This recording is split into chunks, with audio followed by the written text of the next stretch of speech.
So there is not a lot of time for me to drill deep into this particular topic, but I just wanted to kind of give you a kind of a big picture, quick intro for this particular field. But I want to also kind of acknowledge upfront that I'm not a modeler.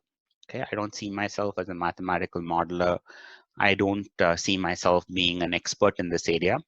But as you can see, I have been a part of multiple modeling studies on tuberculosis, right? I'm a co-author on modeling studies. I've contributed to modeling studies, but I have not done the modeling studies myself, right? I have worked with other modelers, and I like this approach, and I've used it a lot. So I know something about what is under the hood as far as modeling studies goes, but I don't see myself as a modeler at all. And in this particular pandemic, as you all know by now, there's been a flood of modeling analysis, a literal flood of preprints on various mathematical models. Some are really well known, like the Imperial one or the Seattle IHME one. And I know there's been a lot of confusion within India on the various models done. Unfortunately, I simply don't have the time to read up all the models on India and critique them. I just can't keep up with any of that. So I will not be able to get into any individual model and tell you what's good or what's not good. I can only give you some general highlights on how modeling studies are done, why they are done, and what their limitations are, okay? I cannot get into an individual model just because I have not read all the models myself, okay? So I think the best way to think about model, and I like this slide from my friend modeler, David Dowdy at Johns Hopkins University. David and I have done a lot of work together. We published a lot of models together, and he's an outstanding teacher. So I'm using some of his slides, right? So he says models should not be seen as a crystal ball predicting what we are going to see in future, okay? And I'll show you one of his tweets at the very end, which is quite telling and compelling. Models are not designed to predict exactly what is going to happen, not to even possibly capture the full complexity of this world. I mean, who the hell can capture a complexity of this world, right? There are so many moving parts in a real world scenario that, you know, except if you are God, you cannot really capture the true complexity of reality. So what we do is we take a very complicated real life situation and we distill it to a few critical elements. And we then say, if this, and this were true, what should we possibly see? And if we change those assumptions, what we might see, okay? It is not a definitive prediction that on May 18th, India will have 0 COVID cases. That is just rubbish, okay? You cannot make that kind of prediction. All you can say is, if India did this, we have some reasonable chance of flattening the curve, right? That is the kind of broad directions one can make, but one can never use models to predict with pinpoint accuracy what we're going to actually see. If somebody did that, they're just lying, right? Because it's impossible for any modeler in the world to predict with certainty what's going to happen. What David's saying is, don't expect models to predict the future. Use models as a scaffold or a thinking framework. And he often says, imagine if you didn't have a modeling approach. How would you say what might happen if India imposes a lockdown, right? You can get a bunch of experts in a room and you can ask them that question. Each of them will tell you something different. And you're going to go home confused as hell, right?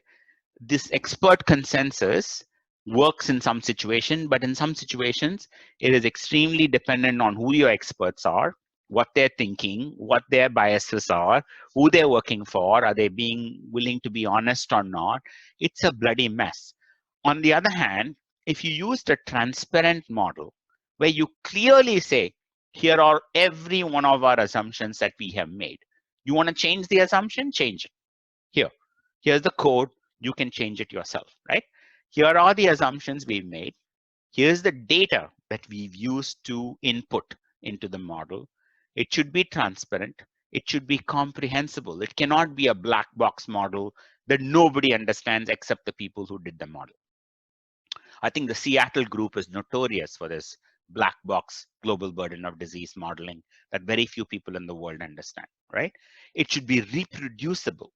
I should be able to take your model code and your data and run it myself, right? And I'll tell you later, everybody in the mathematical modeling field will look down upon a modeler who does not share her or his code.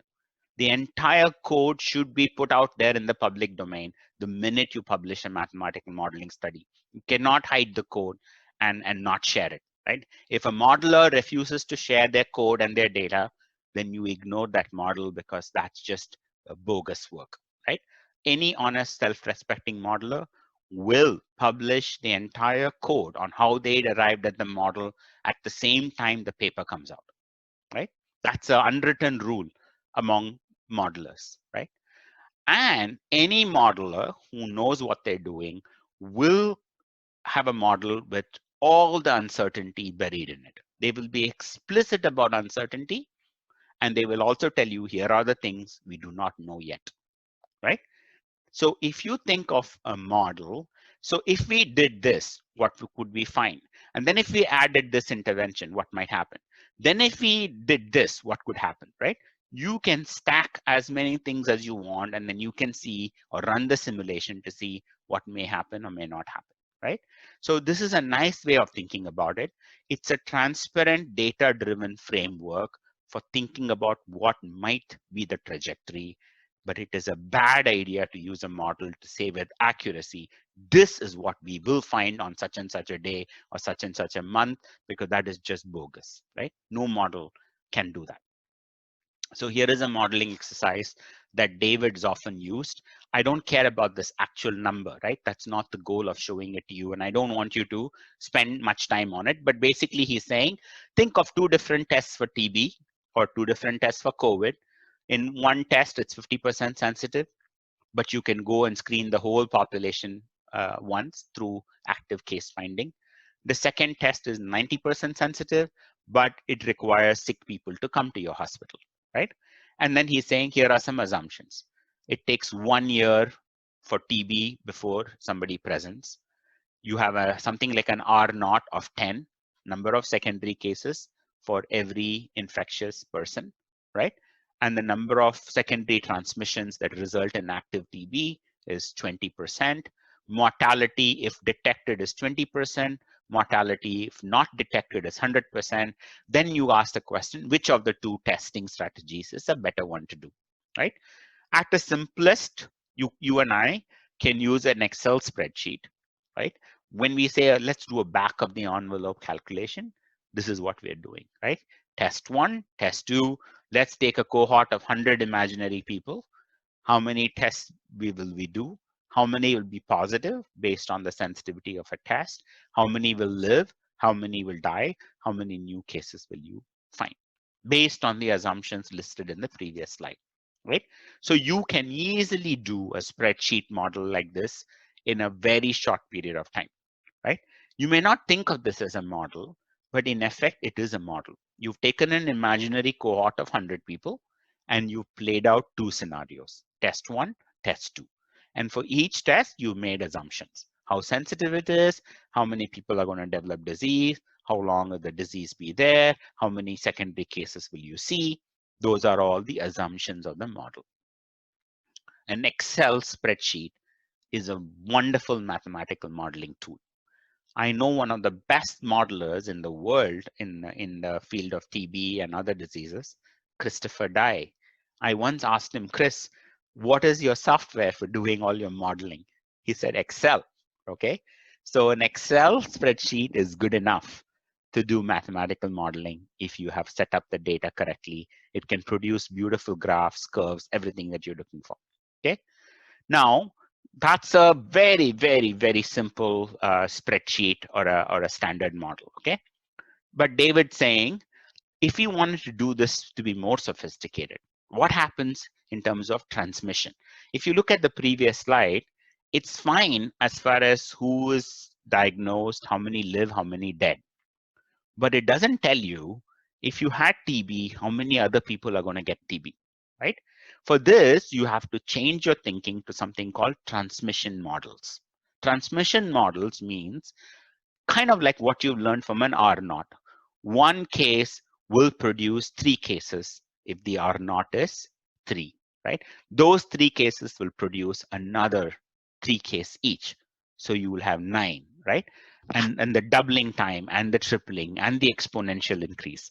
So transmission model inherently captures a more sophisticated approach than what an Excel spreadsheet can give you, right? Now you're saying, okay, we start off with 4 TB cases in a community with test 1, right? And then at 6 months, you will have 6 cases, right? Because each of them will have transmitted to a certain number of people, and some of them would have developed active TB, and some of them would have gotten cured, right? Old active, new active TB diagnosed. And then if you run this forward at 12 months, you have 8 active cases, right? And some people would have died. You capture the people who die, capture the people who get newly infected, and they in turn pass on to other people. You're letting this play out in a real world scenario, right? What about the second test? Again, you can take the assumptions of the second test and run this model and play it out, and you see the second test actually helps us find 12 cases compared to the first test. So when you do the transmission model, you might find that one strategy is better than the other because the transmission consequences are greater for one approach against the other. Okay. Now, what David then goes on to say is that if you did what I just showed you, the transmission model, you end up in this mathematical model called a compartmental model, also called an SIR model, susceptible, infectious, or recovered, right? And in fact, I sent you a website to a nice article on the R metric, where if you actually click the button, you will see the numbers change on your screen, right? That's basically a mathematical model that's running underneath the website, right?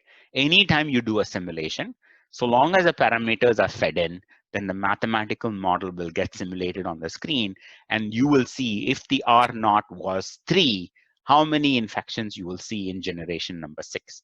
That's a simple mathematical model underlying this particular website. So there's a script running the model when you click the button, right?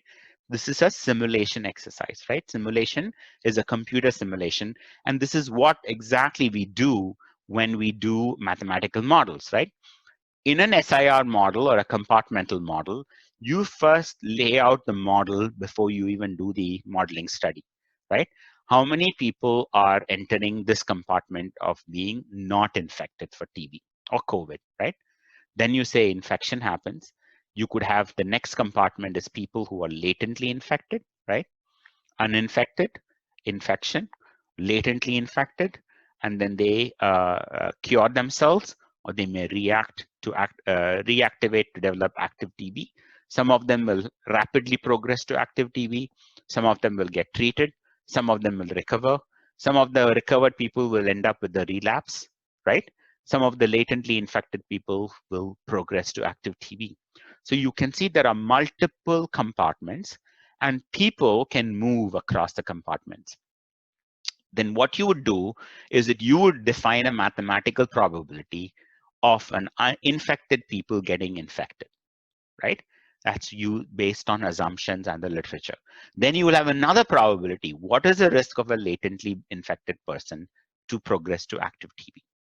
Then you will say, what is the probability of an active TB person getting better and recovering? What is the probability of a recovered person having a relapse? Every one of these arrows will have a statistical probability decided and fixed for it. You can change it if you want, okay?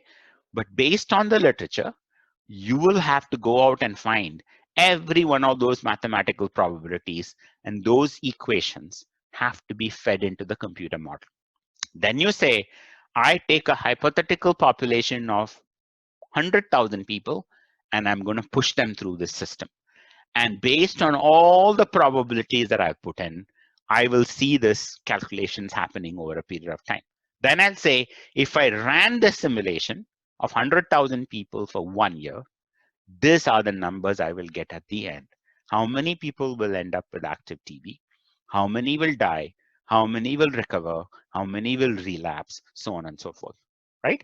Then I can take that people left at the end of 1 year and I'll feed them into a model for the second year, right?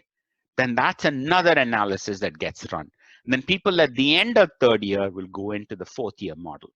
I can now run a 10-year simulation where each subsequent wave will get captured to say, at the end of 10 years, if we did this, we will find 8 million people dying of TB. But if we treated them with a cure of 99% cure, that number will be 50,000 deaths at the end of 10 years. That is how a transmission model works. Okay? Every single calculation should be explicit. There are no hidden magic variables. The entire model structure should be visible. All parameters should be available. All the assumptions should be discussed threadbare. A good modeling paper will have the entire model structure like this and will have a long table on model parameters and assumptions, right? So that if you wanted to replicate this, you can do it on your own, right? That's exactly what's underneath simulations such as these, right? There is another type of model that is often used, and we've used it, also called decision analysis, right? If you are suspected TB, what could happen to you? You could either have this test, or you could have that test, or that test, or that test. Then if you had this particular test, you have TB, you have no TB. Then you have HIV or no HIV. Then you survive or you die. At every node in this analysis, think of it as forks.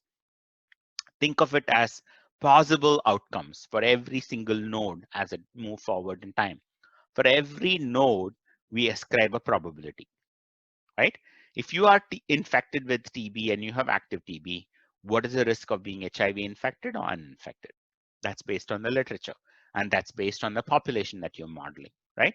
That's the kind of every node will have statistical probabilities, and then you run a cohort of 10,000 people or 1 million people through this analysis for a certain time horizon, whatever the time horizon you decide, and you see what might come out at the other end. That's why it's called a simulation. So all good models must describe the setting or the population. If it's India, is it all of India, some states in India? What part of India are you modeling? You must limit it to a certain time horizon. Every model ceases to be relevant if you're modeling it over next 100 years. Who the hell can model anything over 100 years, right? I mean, not even 1 year time frame is reasonable in this particular pandemic, right? You must have a realistic time horizon that you're modeling. Longer the time horizon, greater the uncertainties in the model, right? Because we simply don't know how things are going to change over a long period of time, right? We don't know what new treatments might come along. We don't know what new pandemic might come along. We simply cannot judge what might happen over a very long time horizon. You must, good model will describe and quantify every single assumption made and justify them. They'll say, we assumed that India's testing capacity will be at this level.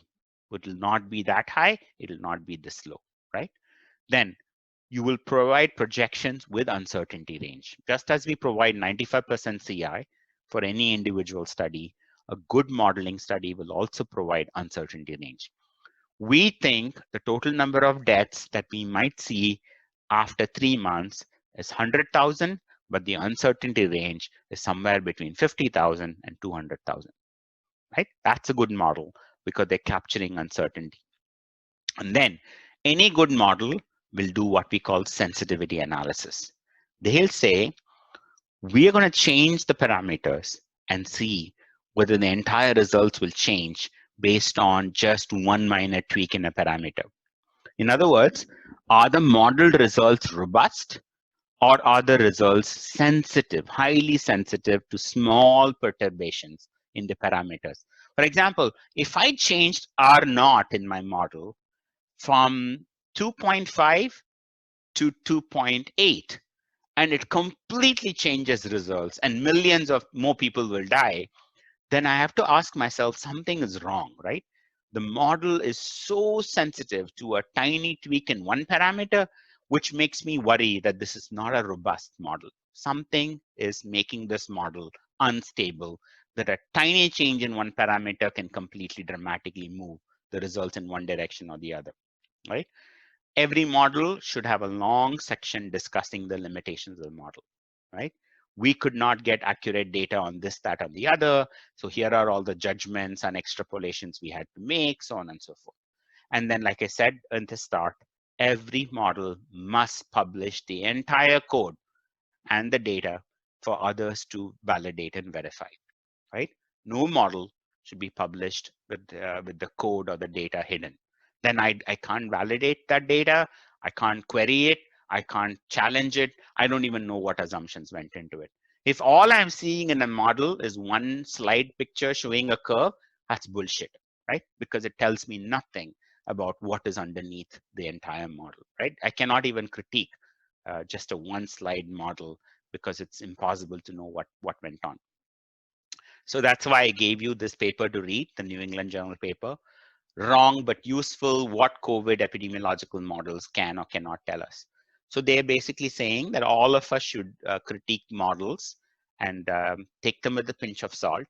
And we have to ask these 5 questions. What is the purpose and the time frame for this model? Okay. What are the basic model assumptions, right? Where did the parameters of the model come from? And what is the literature that was used to populate the parameters? How is uncertainty displayed, right? Very important. If the model is fitted to data, which data are used, right? Is it hospital data? Is it death data? How good is the data that you're using? So on and so forth. And lastly, is the model general or is it a very specific to a given setting or a given state or a district and to a given local area? So you can make judgments on whether this is a more generalizable model or not. And I have this long, painful list. I mean, mathematical models are very difficult, even in the best of days, right? Because there are lots of assumptions and parameters involved. But COVID-19 modeling is particularly challenging. If I were asked to do a COVID-19 model, I would really struggle because look at the amount of stuff that we don't know about COVID yet, right? It's a new disease. Everybody's learning. We know the R naught is not a fixed number. It's been changing. We know testing rates are dramatically changing in every country, right? Everybody's struggling to ramp up testing. Natural protective immunity is unclear, right? If you've recovered from COVID, are you really protected for life? We don't know. Can you get COVID again next year? We don't know, right? We simply don't know. What percentage of the population is infected? We don't know, right? Hardly anyone has done such studies. Case fatality is highly variable across countries, even within a country. If you're asymptomatic, can you infect others? We don't know, right? Can children transmit infection? We don't know. Each case will come in contact with how many other people? We don't know, depends, right? If they're self-isolated from everybody else, then a case may have no contacts. But if the case doesn't even know they're a case and they are serving someone in a restaurant and coming in contact with hundreds of people, could they become a super spreader, right? A super spreader is a term used to show that transmission is not homogeneous. There are some people who may end up transmitting a lot. There are others who might end up transmitting to nobody, right? And R naught is more of an average. It doesn't capture the complexity of these so-called super spreaders. You've already heard about somebody who worked in a salon and multiple people were connected to her, or somebody who worked in a bar, lots of people got infected in that place. There are all sorts of unique situations which makes this challenging. And then obviously the assumptions we make about lockdowns and restrictions and other interventions also keep changing, right? Did you in your model account for the lockdown or you didn't account for a lockdown? If you accounted for a lockdown, how strict is the lockdown, right? Are people actually adhering to the lockdown, right? All sorts of assumptions. And then human behavior is so complicated to capture, right? Are people really following physical distancing? Are people wearing a mask when they are in contact with somebody else? So many unknown issues when it comes to modeling. So I would argue it doesn't matter how good the modeler is. It's all a question of whether is there any worthwhile data on each of these parameters to even populate the model, right? So there's a famous quote from a statistician called George Box, who said all models are wrong, but some are useful, right? I think this absolutely applies to COVID. Every COVID model is wrong, right? But some models might be helpful, at least in helping you think through what could happen, various scenarios, transparently put down your assumptions, and it may be way better than two experts or three people deciding around a table as to what should be done, right? Compared to an alternative, I would prefer a model because alternative is chaos. Alternative is no structured thinking, no transparency, no data-driven approaches, no systematic approach. I would still prefer a model with all its problems to a completely chaotic individual-based decisions that may not even be close to reality, right? And so David tweeted, and I really enjoy his tweet, we've been collecting detailed weather data for decades, yet we don't expect weather forecasters to predict the weather more than 1 week in advance, right? Even 1 week in advance, the weather might change, right? And yet, millions of dollars have been spent collecting weather data and meteorological data for decades. So he says, why do we then ask COVID modelers to forecast case counts many months from now when we have far fewer data to work with, right? So David's basically saying, don't expect modelers to do magic, right? With weak data, poor data, don't expect miracles. Have realistic expectations of what modelers can or cannot do. I think some of our disappointments with model is that we see them as gospel truths, and then when they don't pan out, we get all angry and agitated. The reality is models are never meant to do that. They're not weather predictions. They are a way to think about various possible alternative scenarios and to be transparent about putting down the costs and the likely consequences of different scenarios and to see how various options might look like. Okay, so that basically completes my final lecture.